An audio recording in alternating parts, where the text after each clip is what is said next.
Good evening, everyone. Today is September 26, 2012. Welcome to the 10th episode of the Geeks and Jocks podcast. My name is Captain Obvious. Thank you for tuning in. This podcast will attempt to bridge the worlds of gaming and sports, so sit back and enjoy the ride. My cup is full of Ryan coffee. My beautiful headphones are on. My wonderful mic is live. And it's time to get busy on the 10th episode. Number 10. Whew, it took a long time to get here. It's been a short week. 9 was recorded on Saturday. 10 is being recorded Wednesday night. So let's rock and roll. First thing, going through what we're going to be broadcasting today. Games I've played, a little NHL 13, some Darksiders 2. Talking some NHL news with the lockout. Going through around the sporting world, little replacement refs. Gaming news, the Wii U, PS3 Super Slim, and some season pass action. Future games I'll be playing, and that shall wrap it up at the end. So, let's get to the games I've been playing. Obviously, since NHL 13 had come out, it has manipulated its way into my life and basically running my free time. Not that that's a bad thing, because it's still nice and shiny and fresh and new. But I could see this becoming a problem later on in, say, month 2 and 3. Now, I say that because of one thing and one thing alone. GM Connected mode is a very spectacular mode, but there's a couple things that EA has lacked on. And when they thought of the concept of GM Connected, what they were thinking about was so massive and so extremely fulfilling, yet they didn't hit on a lot of different areas. Today, I just want to cover a couple of those areas. The one biggest area that I'm having a major problem with is the loading time. Every single time you move a page in GM Connected mode, whether you're going from the transaction page to what you want to do as a coach, to your GM mode, to any page in there, you have to wait a good 30 seconds to darn near 2 minutes sometimes. What it's doing is it's downloading live from the servers what the rest of the GMs are doing at the same time. So I understand the concept. But when you think this far outside the box, EA, you got to make sure you can back it up, because this can get pretty tiresome. Now, saying that, another reason why this is taking so long is EA has not allowed you to shorten a season. You must play an 82-game season. Now, playing an 82-game season alone during the course of a year, you may get through a couple of them. It depends on your lifestyle. It depends on if you're a gag. It depends on if you're a high school student that can play games all the time. It depends if you're a bum sitting on the couch feeding off your parents. It doesn't matter. The problem is, I can only get through one 82-game season. Hell, I tried to be a pro last year on NHL 12. I started out in the CHL because I wanted to get drafted to the Oilers, and I wanted to go through a couple seasons. Well, my Be a Pro barely finished the Memorial Cup. I played 3 games before summer was here. It took me damn near 7 months to get through that. Now, that's ridiculous. So now you're expecting all of these GMs to come together and play your GM Connected mode, which should survive up to 5 years, you'd think, minimum. Yet, it's going to be difficult to get through a single season, let alone 5 seasons.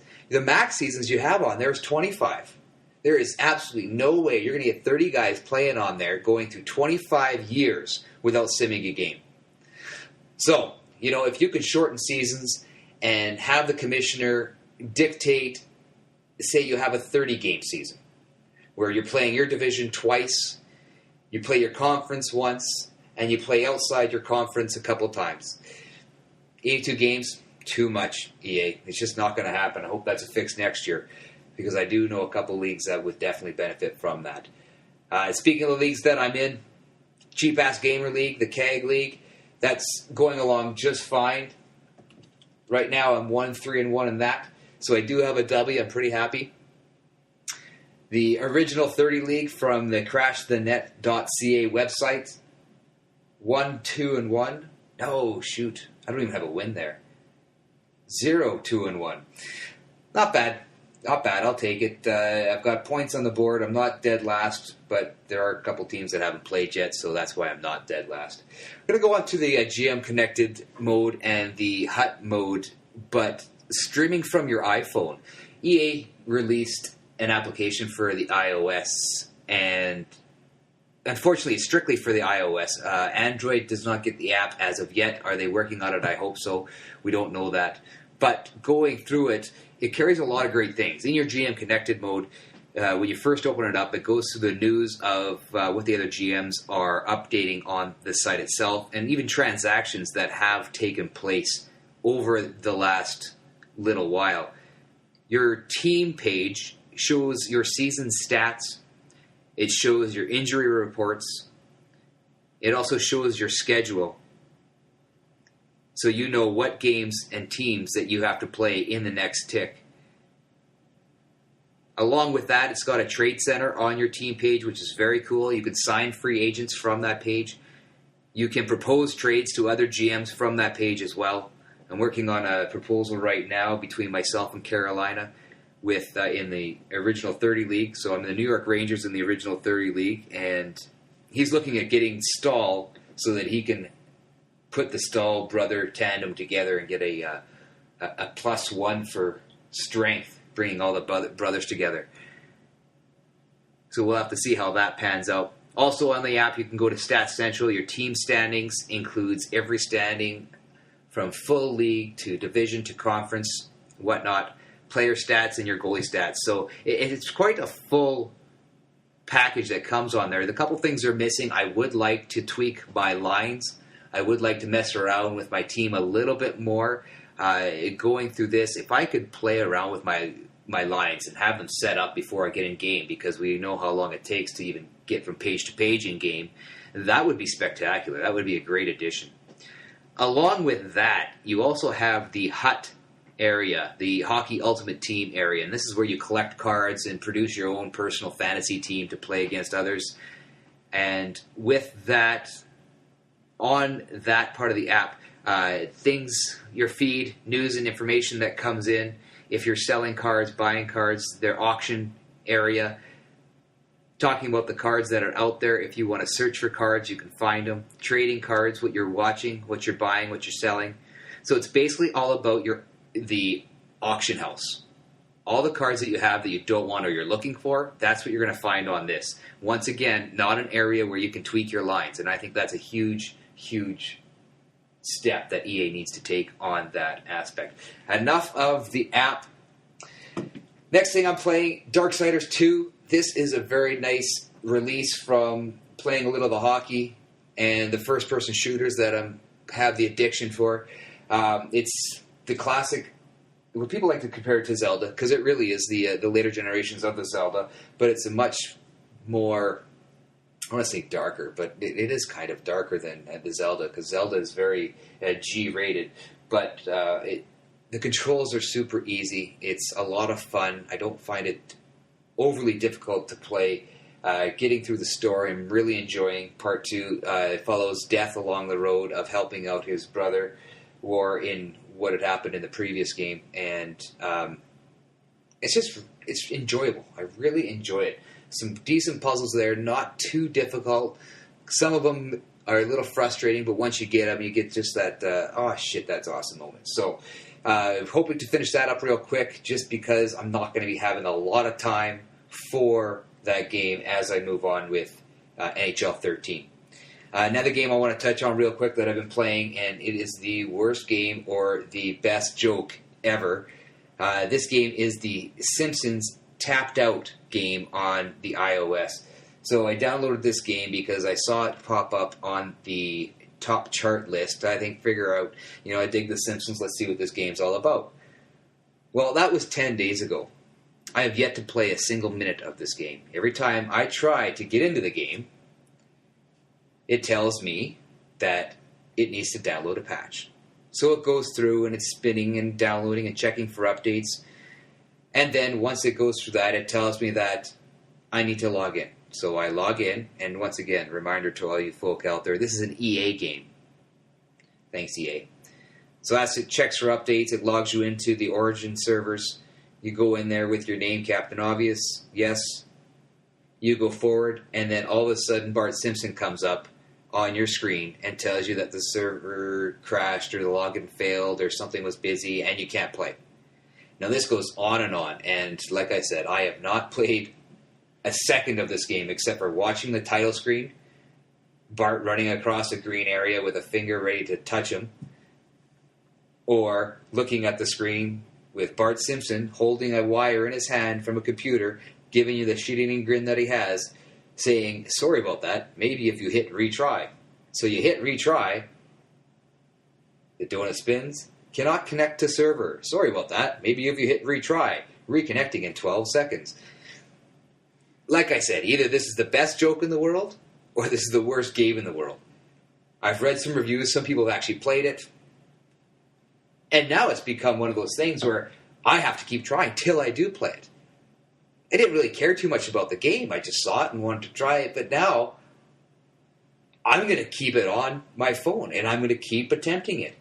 I have to play this game. It's gotten to that point after 10 days, every day trying. And now, it's got me hooked, and I haven't even played a second. That's a sad, sad state of affairs. So that's enough of the games that we've been playing. Let's move on to some NHL news. Talking about the lockout, still ongoing. It looks like they did have a meeting there today. Who knows what's going to happen? I mentioned last podcast that I figured things would be set up as of December 1st. I'm going to stand by that, but I think it might go longer. There's a possibility we could lose this season. And if we lose this season, it's just absolutely disgusting. All the way from the owners to the commissioner, Gary Bettman, to all the players, to the players' representative, Donald Fair. It's disgusting that these guys would lose a second season in 7 years because of this. They need to get their shit together. They need to go and sit down and figure stuff out. I'm going to jump forward and talk about replacement refs real quick, and I'll go back. The reason why is the replacement refs in the NFL right now has been an absolute debacle. The NFL has just completely brutalized what's happened, and it's so unfortunate because the NFL is such a major business in itself, and to throw out the refs who are just making a mockery of the sport itself, screwing up calls left and right, and it's not to one team. It's the whole game on both teams. And what happened on Monday night between Seattle and Green Bay, Green Bay was robbed, whether you like the team or don't. Green Bay was robbed on that. So, as of last night, the NFL and the refs were in meetings until 2:30 in the morning. And as I went to work this morning, it looked as though that there may have been something that could settle their differences. Later on in the day, as it moves on, it says the talks went well, but there is no decision imminent. So right now, we're not seeing anything. The first thing we hear, we could have saw refs this weekend. Now they're saying not likely. I see a thing on the newswire coming up that it's possible we'll see him Thursday night. Well, Thursday's tomorrow, so if something came across that I missed, so be it. Let's get those refs out there.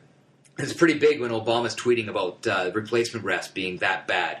So, hey, Obama, did you know that there are 23 American teams in the NHL? Why don't you talk about that? Huh? Why don't you talk about how the NHL is going to lose a whole season? That is a travesty. So, going back to the NHL, lockout resuming. Like I said, who knows what's going to happen there. But the one thing that is affecting, and affecting more than the fans, and of course it's affecting the fans, we're getting frustrated, it's affecting the employees. This week, they started laying off employees of the teams. They started cutting back hours. Now, these are the people that are making the $30,000 to $50,000 a year. These are the people that have mortgages. These are the people that have to go home and put food on their plates. So think about this. Millionaires and billionaires fighting over money. And yet, the average person who might not even like the sport is being affected. The ticket takers, the vendors, the people that park the cars, the accountants, the bookkeepers, the secretaries, you name it. There's so many people attached to this, and they don't see it. You've got the NHL players going across seas to go and play hockey in Europe while this lockout's going on. I'm sorry, Mrs. Secretary. We're going to have to cut your hours back. We don't have enough money because there's no hockey going on. No, you can't go across the street and get a second job. Sorry.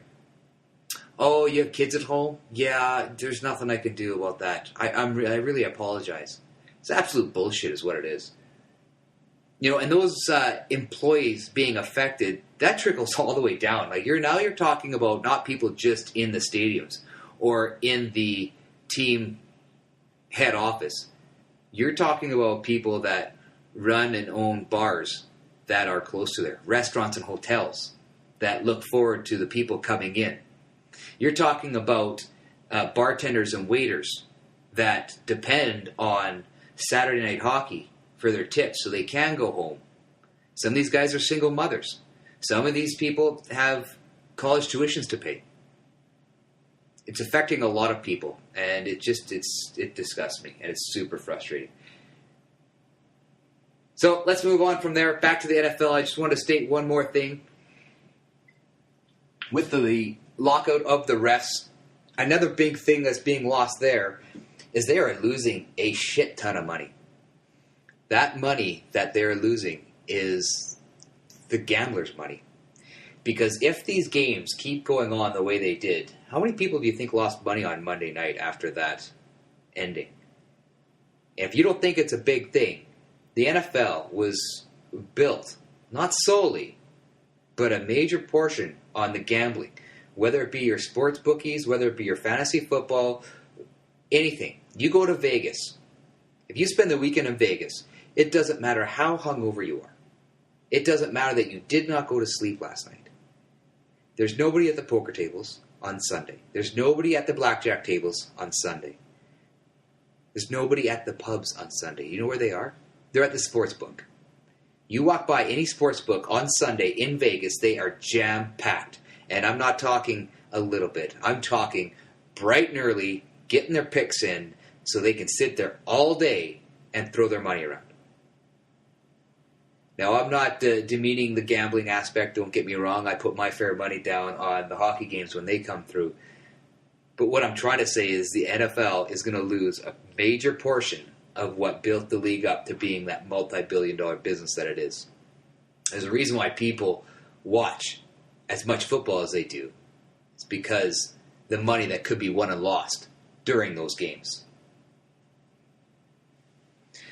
All right, let's move on to some gaming news here. Looks like we're going to be getting the Wii U out very soon.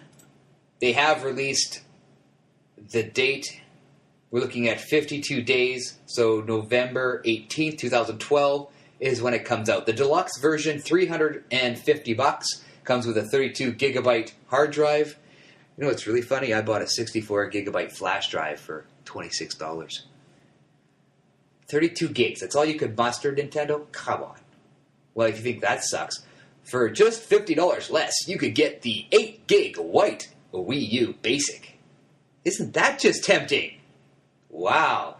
So, I hate dissing Nintendo. I grew up with the Nintendo. It was one of my childhood favorites, from the NES to the SNES to the 64. It went with me all the way through puberty and even growing into my shithead stages in single life. But it's just not for me anymore. And I can't see this price point being what they did with the Wii originally. They hit it right on the nose, and they hit all of the casual gamers.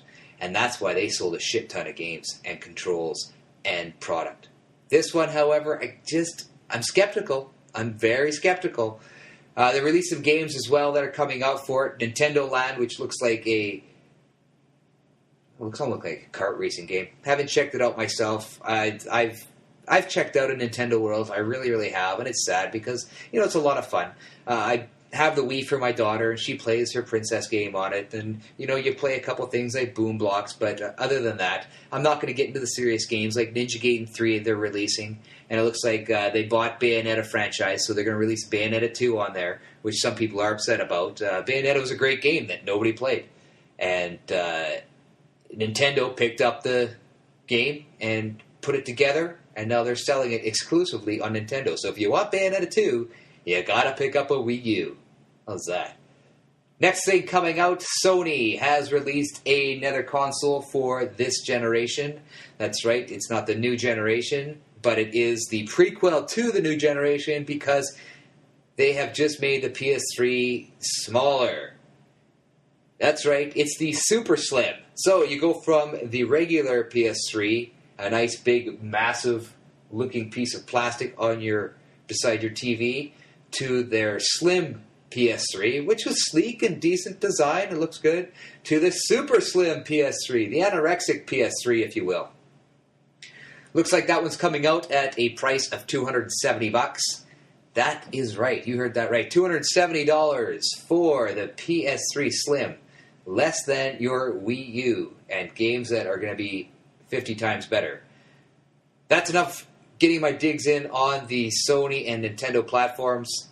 Sorry about that, just had to be said. I want to move on to something else, something that has been affecting me over the last year.